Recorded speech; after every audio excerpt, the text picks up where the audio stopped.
Hi friends, welcome back to our channel. ఈరోజు మనం చేప శన పకోడీ చేసుకుంటున్నాం.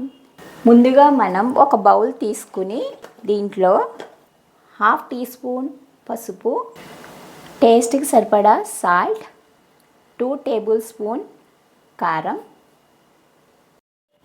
1.5 టేబుల్ స్పూన్ ధనియా పౌడర్, 1/2 టీ స్పూన్ మిరియాల పొడి, 1 teaspoon garam masala, 1 teaspoon జీరా powder, 1.5 tablespoon ginger garlic paste, 1 lemon juice, 1 scoop oil.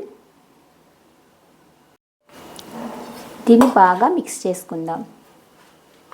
బాగా మిక్స్ చేసుకున్న తర్వాత 4 టేబుల్ స్పూన్ శనగపిండి వేసుకుందాం, 2 టేబుల్ స్పూన్ వరిపిండి, 1 tablespoon cornflour, curry leaves కొంచెం తుంచి వేసుకుందాం.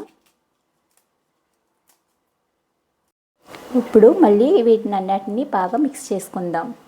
ఇలా బాగా మిక్స్ చేసుకున్న తర్వాత ఫ్రెండ్స్ 2 ఎగ్స్ దీంట్లో బీట్ చేసుకుందాం.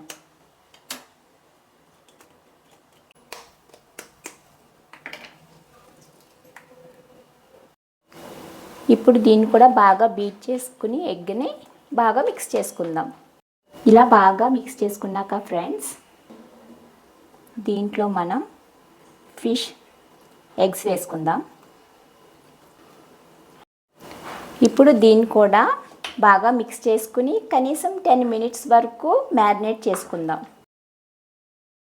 10 మినిట్స్ తర్వాత మనం ఫ్రై చేసుకుందాం. ఫ్రై చేసుకుంటాకి ఆయిల్ హీట్ చేసుకుందాం. ఆయిల్ బాగా హీట్ ఎక్కింది ఫ్రెండ్స్. ఇప్పుడు మనం ఇలా చిన్న చిన్న ముద్దల్లా చేసుకుని ఆయిల్లో వేసుకుంటున్నాయి. ఇలాగ వేసుకున్న తర్వాత మీడియం ఫ్లేమ్లో ఫ్రై చేసుకుందాం. ఇలాగ కింద వైపు వేగిన తర్వాత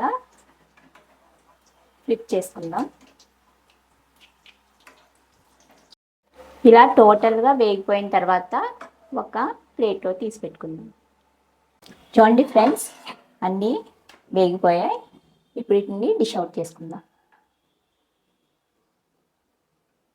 మిగిలిన ఈ మిక్స్చర్లో ఫ్రెండ్స్ మనం చేప ముక్కలు కూడా వేయించుకోవచ్చు. ఈ చేప సన పకోడీ చాలా టేస్టీగా ఉంటుంది ఫ్రెండ్స్. ఇంకా ఇది చాలా హెల్దీ కూడా. మన పిల్లలకి అండ్ ఫ్యామిలీకి బయట జంక్ ఫుడ్ కంటే ఇలా ఇంట్లో చేసి పెట్టుకుంటే చాలా అంటే చాలా హెల్దీ.